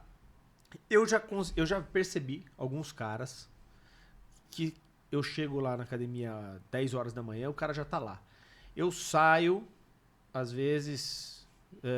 meio-dia, o cara tá lá. Eu mudei meu horário de treino, comecei a treinar às 3 horas da tarde. Chego lá, o cara tá lá. Eu falo assim, porra, mano, mas tudo bem, o cara é monstro, o cara é gigante, você vê que o cara é bodybuilder mesmo, tá? O cara deve competir, alguma coisa assim. Do que vive os caras que estão... Por exemplo, você tem a sua profissão e tal, não sei o quê. Mas assim, tem cara que nitidamente o cara tá, sei lá quantas horas tá dentro da academia, velho. Qual que é a fonte de renda desses caras? Então, assim, aquela história do cara que é muito grande, muito malhadão, caralho, é verdade que os caras, pra chegar nesse ponto, o cara é duro? Então, Marcelo, veja bem, cara. Esse é uma concepção bacana que você trouxe, porque para ganhar dinheiro você precisa ser um cara resiliente. Você tem que ser um cara... Você tem que ser duro. Não duro de grana, né? Mas você tem que ser duro. Você entendeu? Pra você saber aguentar porrada.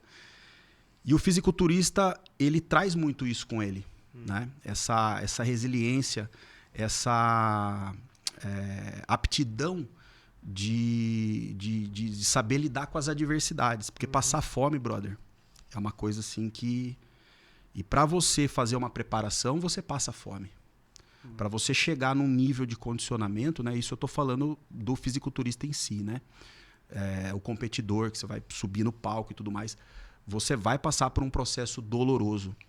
E para você enriquecer, para você ser bem sucedido, você tem que ter um mindset muito foda para isso. E se você observar hoje, nesse universo maromba, a ascendência de pessoas que estão conseguindo... se sobressair muito bem em relação ao aspecto financeiro é muito grande, né? Mas existem também pessoas que não conseguem também ter essa aplicação do seu lado pessoal, do seu lado financeiro, mas de certa forma, talvez esse cara que você tá vendo aí, o cara tá bem, né? Porque ele tá lá, não trabalha, né? Não trabalha, evidentemente que o cara não trabalha. Você fala assim, ele tá bem, porra. Tá, não precisa, já fez o dele, né? Então pode ser que seja isso também, né, brother? Mas eu vi um cidadão no Instagram tal ali, sobrepesado, falando, né? Mas eu vejo que isso é mais uma frustração, né? É um desabafo, uma frustração do que a verdade, né? Porque você é empresário muito bem sucedido, você sabe que se você não tiver a mente ali blindada, uma mente focada para você fazer aquilo que você quer, fica difícil, que a internet também hoje proporciona o cara gerar uma fonte de renda muito boa. E aí, agora, aí o trabalho do cara passa a ser o corpo dele, isso, né? Agora uma coisa que eu vou complementar nessa questão, nesse quesito, é que o bodybuilding lifestyle, a questão do influenciador desse meio, né? Hoje monetiza muito bem, tá né? Muito alto, tá tudo tá muito evidente esse aspecto, né? Cara, e o aspecto genético? Realmente existe? Muito. O cara... Porque tem cara que come... Muito. Bebe, come. Dá até raiva, Marcelão. E o cara é magro, o cara é forte, o Dá cara até treina, raiva. o cara sai da academia, para no bar pra tomar uma cerveja. Que é isso, brother? O componente genético ele não substitui a dedicação, né? Então, às vezes, um atleta dedicado ele ganha de um cara que tem genética. Porque a genética também pode deixar... Eu tenho um privilégio genético aqui, então eu vou fazer menos. E o cara que não tem tanto, ele faz mais, ele acaba ganhando desse cara. Sim. Você entendeu? Mas a genética, ela ajuda. Existe mesmo Muito ainda. o transplante de fezes? Brother, Transplante de merda. Vocês essa, já viram falar isso? essa questão Você foi pega... deixa eu só complementar aqui para o Isso. povo entender o que é isso. Eu vi uns estudos falando Sim. que você pega a merda desse cara aí, que é magro Isso. por natureza, Isso. e você faz tira a coleta, né, Isso. lá desse cara e insere dentro do estômago de outra Isso. pessoa, por exemplo. do intestino, né? Você sabe que aqui perto na Unicamp foi conduzido um estudo também, né? Foi conduzido um estudo dessa magnitude, Marcelo, que é o quê? É a recolonização microbiana. Então, a microbiota, o que é a microbiota? É a conjunção ali de bactérias que reinam, que moram no nosso trato intestinal, né? No nosso intestino. Então, vamos usar, eu vou usar termos assim que eu não gosto de usar muito, mas assim, você transplantar as bactérias do magro no indivíduo obeso, do gordo, vamos dizer assim, você acaba modulando, né, o metabolismo desse indivíduo através desses probióticos, dessas bactérias, e ele consegue ter ali um êxito no emagrecimento. Caralho. Porém, o que eu vou falar para você em relação Por que não tem os caras vendendo bosta aí? Mas vamos lá. O que se vende hoje, brother, para você fazer isso? São as bactérias, os lactobacilos, os bifidobacteriums, né? Então, esses probióticos você suplementa, a gente consegue fazer ali via manipulação. Existem marcas aqui no Brasil que têm suplementos muito bons. A indústria farmacêutica também tem ali medicamentos, né? Não vou nem falar medicamentos, mas os probióticos, né, que vão auxiliar. Mas isso jamais vai substituir, Marcelo, comportamento, tá? Não vai substituir dieta, não vai substituir ausência de treino, sedentarismo, né? Isso é um auxiliador, né? Então você tem ali uma cepa de bactérias, né, que, enfim, de várias espécies que tem um cunho anti-inflamatório, tem um cunho que auxilia na digestão de lactose, por exemplo, para a saúde da mulher, você entendeu? Então, imunomodeladores. Então, veja que pro aspecto emagrecimento, você tem ali uma cepa de lactobacillus acidófilos, ramonosos, Isso já lácteos. isso já não precisa mais pegar da merda de ninguém. Você consegue, isso já suplementa, tá na cápsula, né? Você usa geralmente antes de dormir para não causar um princípio de competitividade com a alimentação, mas isso existe sim. Mas como eu falo, né, Marcelo, a suplementação de probióticos contribui para você melhorar o viés metabólico, mas isso não vai resolver se você não come pouco e não treina, né? Comer pouco, pessoal, é assim, quero deixar claro, né? É fazer um controle de calorias ali, como dizia meu proteína. avô, quer emagrecer, filho? Come pouco e caga muito. Caga bastante, é isso aí. Cara, vou te fazer umas perguntas aqui que os nossos inscritos mandaram. Bora. E aí tá aqui, vou fazer uns bate-bolas com você legal. Show. Aqui. Perguntas, vamos lá. Comer carboidrato de noite realmente engorda mais do que de dia? Não. Quantas calorias tem um grama de carboidrato? 4. As 4 calorias por grama do carboidrato de manhã são as mesmas da noite. Ok. O que ocorre, Marcelo, é uma adaptação do viés metabólico, né? Que alimentos fontes de carboidrato à noite podem causar maior resistência à insulina comparado com a manhã. Tá. Portanto, se você vai fazer uma refeição à noite, você pode e até deve consumir o carboidrato, sim. Mas coma a proteína primeiro, coma o vegetal e deixa o carboidrato por último, né? Tem estudos que mostram que se você come o carboidrato por último, você consegue regular melhor o metabolismo da insulina, né? Então é verdade, quando você acorda de manhã, você comer só o pãozinho é muito pior do que você colocar o pãozinho com ovo? Por causa da proteína. Não tenha dúvida. Aí já é um outro assunto, né? A gente controlar o índice glicêmico do pão, né? Porque o pão francês ele tem um índice glicêmico alto, ou seja, Você comeu o pão, ele vai ter um pico de glicose muito rápido. Se você colocou um azeite, se você colocou ali um ovo, você controlou o índice glicêmico do pão. Ok. Complementando a questão do carboidrato à noite, brother. Se você treina de manhã cedo, você tem que comer carbo à noite. Por quê? Porque o seu pré-treino vai ser ali. Então não adianta aquele carboidrato pré-treino 2 horas antes de treinar. Não, porque você acaba deixando o conteúdo que você comeu ali dentro do estômago. Você só levou ele pro treino. Você entendeu? Carregou. Então, se você treina no período da manhã, 6 da manhã, 7 da manhã, 8 da manhã, faz uma refeição de carboidrato à noite, entre a última e penúltima refeição, né? Você vai treinar com um nível de glicogênio. O que é o glicogênio? É o carboidrato do músculo. É ele que você vai queimar durante o treino. E o Carbap, por exemplo, aqueles gelzinhos de Carbap pré-treino, pode? Ele só é justificável, Marcelo, se você vai fazer uma atividade prolongada. 1h30, 2 horas, 3 horas. O que você vai fazer? Uma corrida, uma bike. Trabalho de longa duração. Para musculação, não? Para musculação, não. Assim, existem. Lógico, você tem uma série de estudos, né, Marcelo? Que você coloca carboidrato com eletrólito, com creatina. Melhora a responsividade do treino.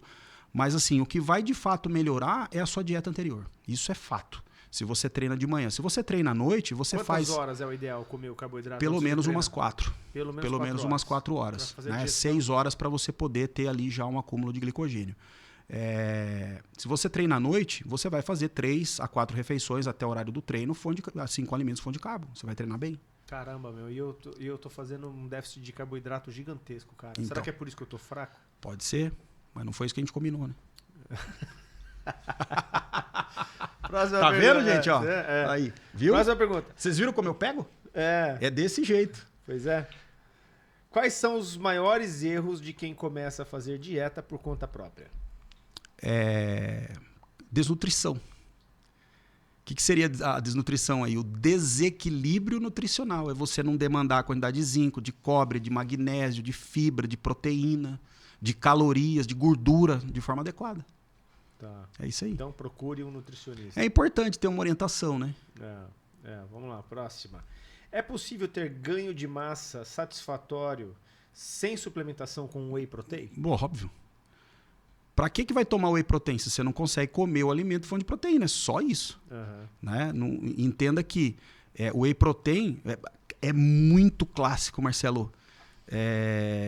As pessoas, principalmente que eu falo pra você, hoje as classes elas são, vamos dizer assim, que a gente consegue pontuar circunstância dentro das classes. Por exemplo, eu atendo pessoas na saúde pública que sabem que eu trabalho com esporte e me procuram, né?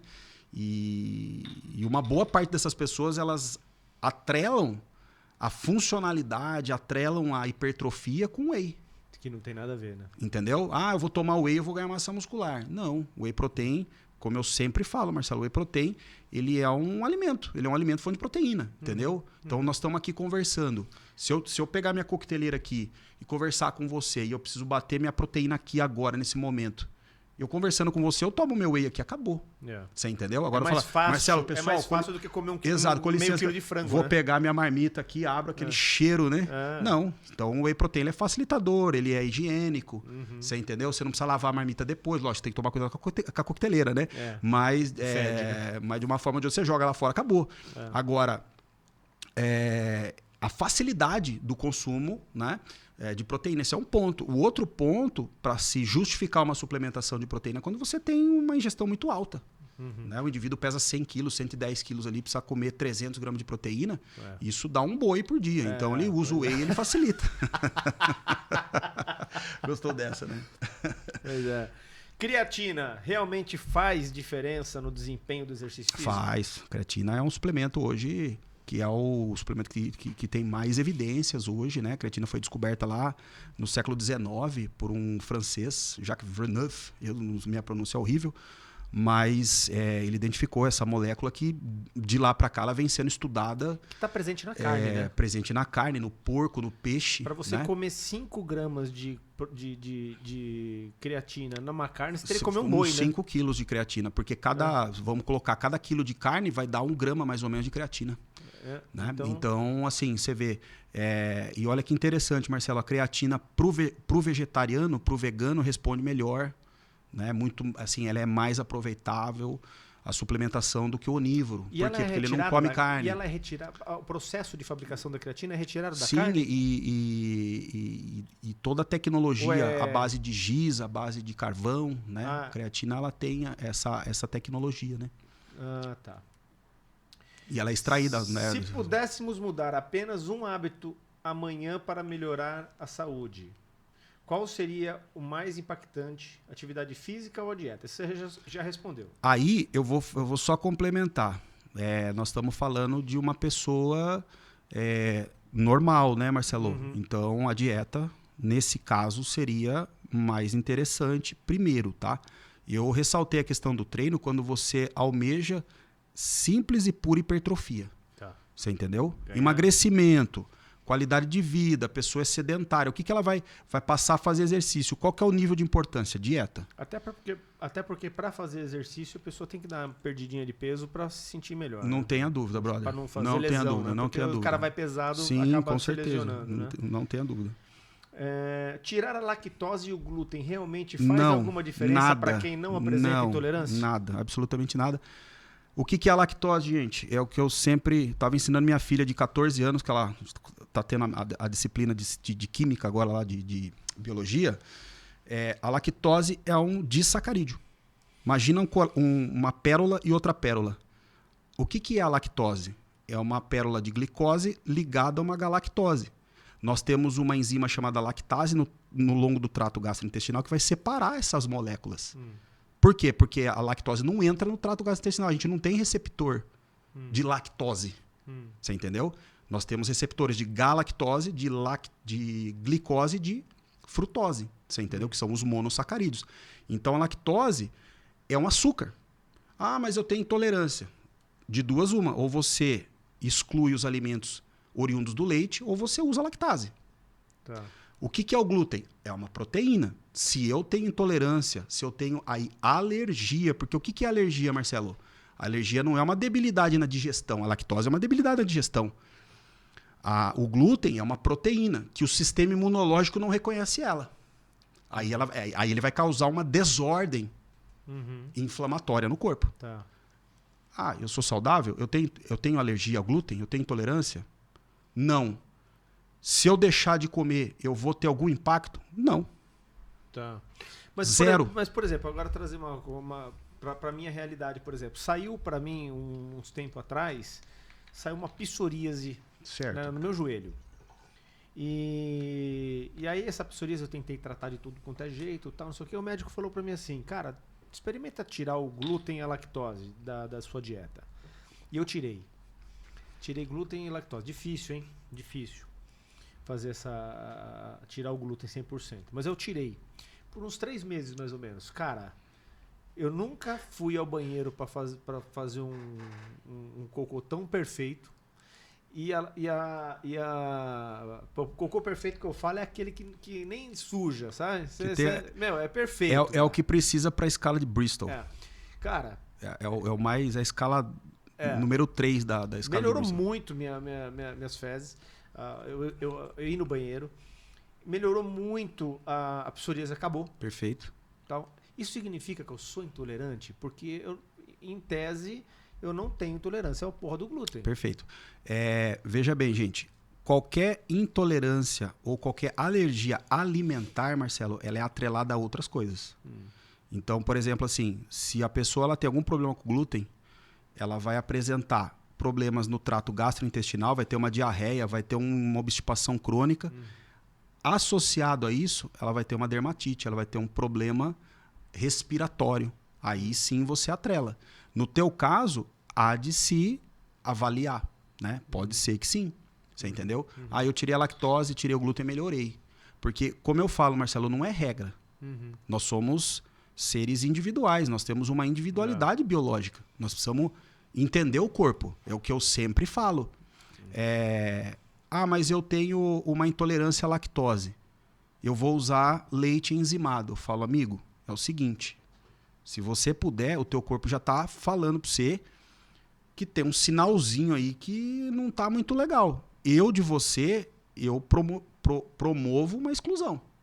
Quanto menos você consumir, eu acho que vai ser mais legal para você. No teu caso, você fez uma experiência.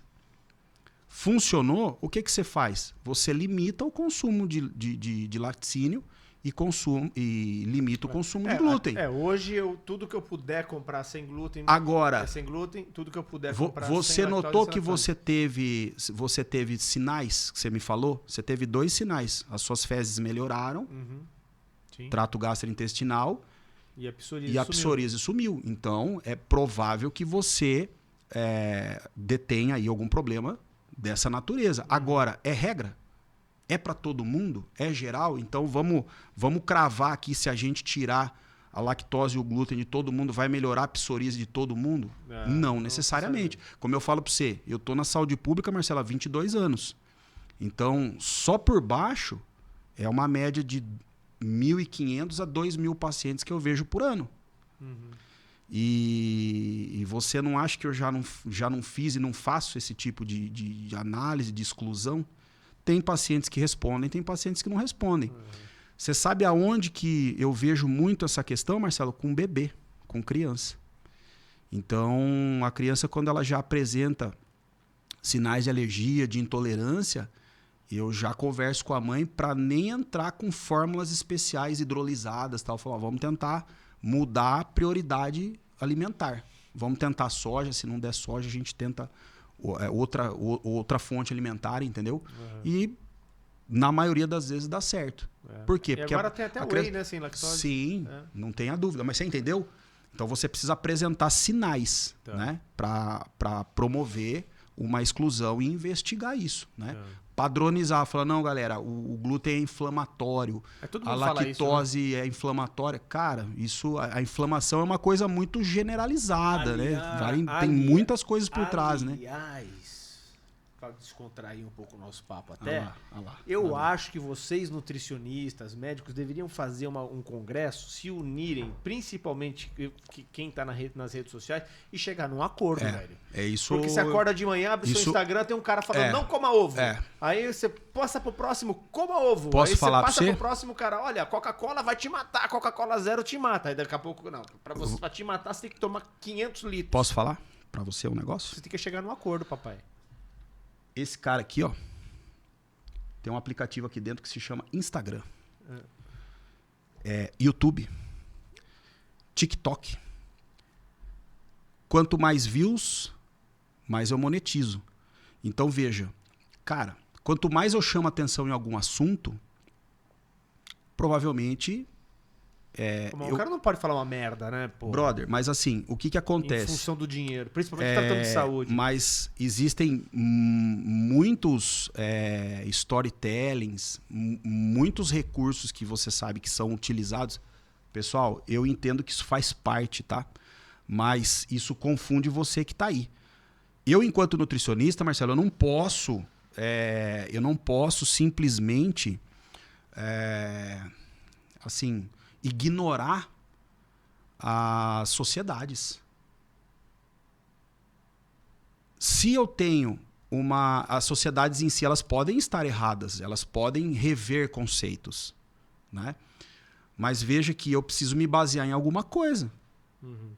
Veja, se eu falo para você que o glúten ele não é inflamatório da forma que as pessoas falam, é porque isso tem estudo científico, isso está evidenciado em sociedades, por exemplo, Sociedade Brasileira de Gastroenterologia.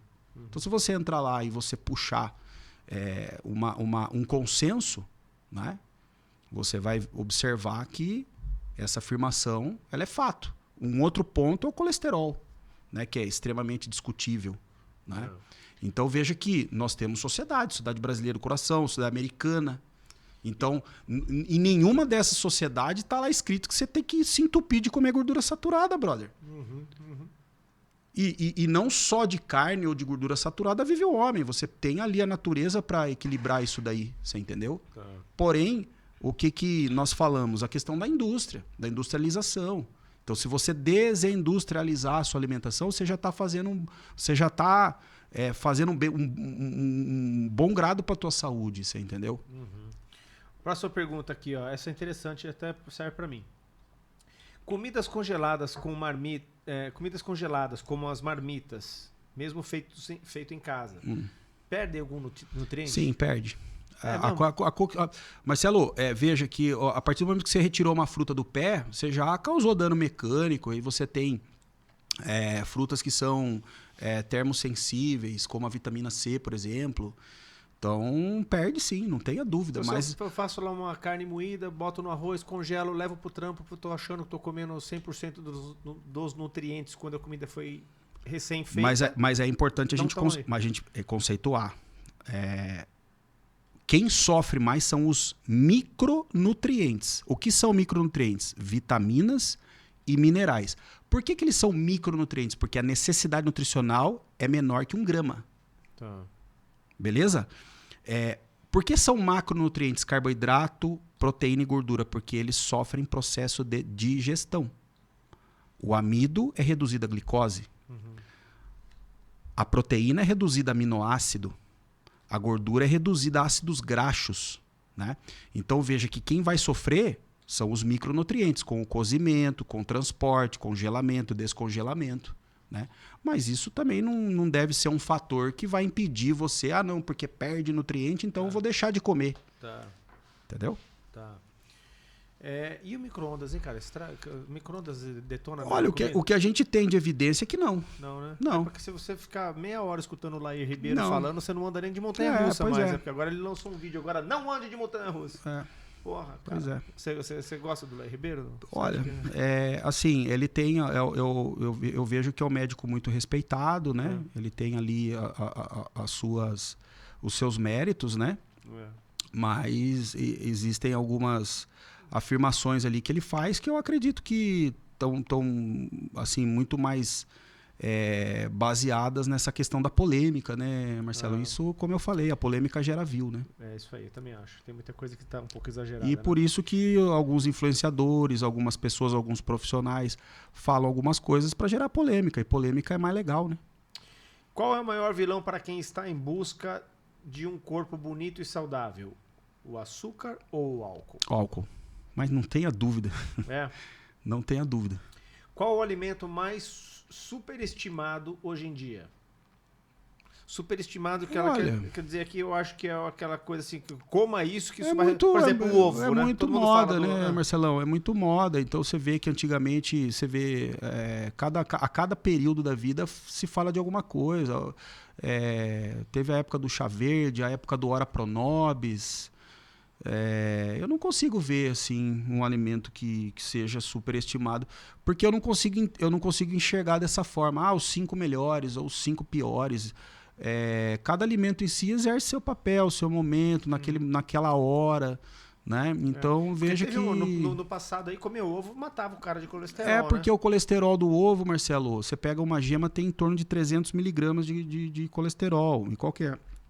A recomendação diária de colesterol para o ser humano hoje é de 200 miligramas, né? Então o ovo ele tem ali 1/3 a mais do que precisa, mas a gente sabe que a biodisponibilidade do colesterol do ovo é baixa, ou seja, você vai aproveitar pouco, né, desse colesterol que ele demanda, né? Tá. Essa pergunta é boa, hein? Como diferenciar a fome física da emocional? Aquela vontade de beliscar. A fome física é aquele... Fisiológico. Vamos dizer assim, é muito fácil responder isso. Quem que perguntou? Eu não tenho aqui os nomes. Não tem o nome? Pessoas, não. Ó, para você que fez essa pergunta, eu vou colocar para você aqui brócolis, chuchu e abobrinha e uma barra de chocolate. Brócolis, chuchu, abobrinha, um bife aqui e o chocolate. Você tá com fome mesmo, você vai comer a comida. A fome emocional é aquela que você comeu, né, o alimento, e você tá pensando assim, puta, que vontade de comer um brócolis. Você acha que essa fome é fisiológica? Ah, que vontade de comer sei lá, salgadinho. Um bife agora, um arroz, feijão, ovo e carne. O que a pessoa quer, Marcelo? Fala aí. Ela quer comer uma barra de, sei lá, de chocolate. Que é o gostosinho. Entendeu? Essa é a fome emocional. Né? É essa distinção que a gente faz. Ou seja, você está pensando em comer o quê? Ah, estou pensando em comer um chocolate, né? Entendeu? Isso não é fome fisiológica. E o cafezinho da tarde, cara? Eu mesmo tenho um costume, assim, 4 horas da tarde me dá uma fome tremenda e eu já vi falar, já vi os fisiculturistas mesmo, o cara falou assim, cara, essa fome que você sente 4 horas da tarde, mete um arroz com frango. Cara, não dá, porque o meu corpo tá pedindo um cafezinho, tá pedindo um cafezinho com um pedacinho de bolo, porque isso aí, de fubá. Quem que você lembra? A avó, porra. Acabou. Então isso aí é uma questão emocional, afetiva. Você vê de onde você puxou? Quantos anos você tinha? O cafezinho da tarde e aquela ceiazinha Fala do pra café mim, com leite. Se eu pudesse, eu tomava mamadeira de Marcelão, maltina até hoje. Quantos anos passaram de lá pra cá? Pois é. 30, 50, 35, 40 anos? E aí eu falo pra você, não, você não vai comer, você vai comer o arroz e o frango aqui. Não. Então, por isso que a gente tem que saber respeitar esses momentos. É possível você... Mas então isso é mais emocional do que fome? Não é, porque depende muito do que você comeu no café, do que você comeu no almoço. Você entendeu? Se você fez uma boa refeição ali no café, no almoço, não tem por que também você não fazer essa refeição. Você pode comer ali um pedacinho de bolo, tomar o seu café e fazer uma dose de whey, por exemplo, para você garantir a sua necessidade de proteína. Se esse pedaço de bolo, o seu cafezinho, o leite com um achocolatado, ele está dentro do escopo nutricional que eu calculei, qual que é o problema? Nenhum, você entendeu? O Serafim calculou para mim, então, que assim, na minha dieta eu posso tomar meu cafezinho da tarde. Entendeu a questão? E assim, ninguém tá falando aqui, né, Marcelo, que você vai competir, não vai subir num palco, né? Não vou, nem quero. Entendeu? Tá com o nível de triglicerídeo normal, a glicemia tá boa, né? A hemoglobina glicada controladinha, nível de insulina legalzinho ali, você entendeu? Qual que é o problema de você comer isso aí? Claro. Né? Agora a pessoa tá com uma resistência à insulina, tá acima do peso, nível de triglicerídeo alto, esteatose hepática. Aí, meu irmão, você tem que controlar. Você tem que fazer, sei lá, um bolo mais proteico, com fibra, com farinha de amêndoa, porque senão vai dar ruim. Pode crer. Pra gente finalizar, cara, é possível fazer uma hipertrofia, ficar grandão, ficar musculoso, bacana, sem a porra da bomba? Cara, depende. Depende do tamanho que você quer ficar. Porque, como eu falo, os Mr. Olímpias hoje seriam os mesmos. Tá? Os caras que ganharam o último campeonato, eles seriam os mesmos se não usasse esteroides. A diferença do esteroide é que ele vai proporcionar o tamanho, o volume. Então, se você quiser ficar um cara extremamente... Não extremamente, mas se você quiser ficar mass master, grande... Aí fica difícil. Ou você tem ali uma genética favorável. Trincar o abdômen, ficar definido. Normal, magro, consegue. Possível. Marcelo, aqui no condomínio, quantos pedreiros você vê aí sem camisa, rasgado? Os caras comem arroz, feijão e tomam cachaça. Como que você me explica isso? Tô falando alguma bobagem? Não. Você entendeu? O que explica? Atividade física intensa. O cara tá num sol de 900 graus, gastando 1 milhão de calorias, entendeu? 8 horas ali, ó, fazendo força. Brother, o que entrar ali queima, bicho. Você entendeu? Então, por isso que eu falo que dentro dessa magnitude, o exercício ele é muito foda. Ele é muito diferencial. O treino pesado, o treino intenso. Você entendeu? Ele promove modificações fisiológicas extraordinárias que um indivíduo, um trabalhador braçal, ele chega a comer 5 quilos de comida ali e o cara é seco. Tá. A testosterona como uma reposição hormonal, só a testosterona já é considerado um tipo de esteroide? Já é considerado uma bomba? O que é o esteroide, Marcelo? O esteroide, ele é um anel cíclico, né? É um heterocíclico, né? É uma estrutura molecular que é denominada esteroidal. Tá? O nome esteroide vem aí, vem da bioquímica, vem do reconhecimento molecular. Tá? E a bomba em si é uma denominação, vamos dizer que chula, vamos dizer assim, desse medicamento. Né? Vamos colocar. Mas então seria classificado, né? como bomba, né? Vamos dizer. Seria classificado não, é dito popularmente, porque né? popularmente de uma forma... você vai na academia e os caras falam, você está tomando algum suco? O que é o suco? É só a testosterona? Ou o que na verdade, a bomba virou suco, né? Acho que é mais bonitinho falar suco, né? Eu acho legal, eu acho mais bonitinho falar suco. A testosterona não deixa de ser, porque os esteroides em si, Marcelo, eles são todos provenientes da estrutura da testosterona. Você entendeu? Então, tudo que você vê de esteroide anabolizante são derivados derivam da molécula da testosterona. E você tem as famílias do DHT, a família do 19-NOR, os derivados da testosterona. Né? Então, todas essas substâncias, elas foram criadas ao longo dos anos. Né? Você sabe que a década de 60 foi um ano que vamos dizer que um ano primoroso nessa questão do desenvolvimento. Surgiu muito esteroide nessa época. Então, veja que isso tudo foi criado para tratar doença, né? Então, o cara aqui com queimadura toma, né? O cara tem várias doenças que o cara tomava. Então veja que a testosterona em si, ela tem o seu efeito e a sua aplicabilidade terapêutica, né? Mas, de fato, o médico observando ali a real necessidade, ele vai prescrever ou não vai prescrever, mas de uma forma ou de outra, se você quiser ficar grande, forte, denso e seco, é muito difícil você chegar numa condição dessa natureza sem o recurso ergogênico, sem o recurso dos esteroides, né? Você fica muito bem, não tenha dúvida, como eu dei o exemplo, né? Você pega um trabalhador braçal e o cara é seco, você entendeu? E o cara come arroz, feijão e ovo e toma cachaça. É isso aí. Porra, Serafim, obrigado pela presença, meu irmão. Valeu mesmo, cara. Puta aula. Cara, eu que agradeço. Quer mandar um recado pra alguém? Essa câmera aqui é sua, meu irmão. Ó. Olha, gostaria de agradecer aqui o meu irmão Marcelo. O Marcelão é um querido por eu estar aqui abrindo novamente a sua sequência aqui de podcast. E para mim é uma honra. Obrigado. E sempre que precisar, meu irmão, tô aqui em pé e às suas ordens para que você precisar. Valeu, meu irmão. Obrigado, viu, velho? Tamo junto. Obrigadão, mesmo. Então é isso aí, pessoal. Estamos ficando por aqui com mais esse podcast. Curta, comenta e compartilha. Segue o Serafim nas redes sociais. Qual que são as redes mesmo, Serafim? Vamos lá. Deixar escrito aqui na o Instagram, dr.serafim Neto com 2 T's. Esse é o meu Insta. Legal. Show de bola. Depois segue ele lá. Aqui. Tamo junto. Até o próximo episódio. Obrigado. Show.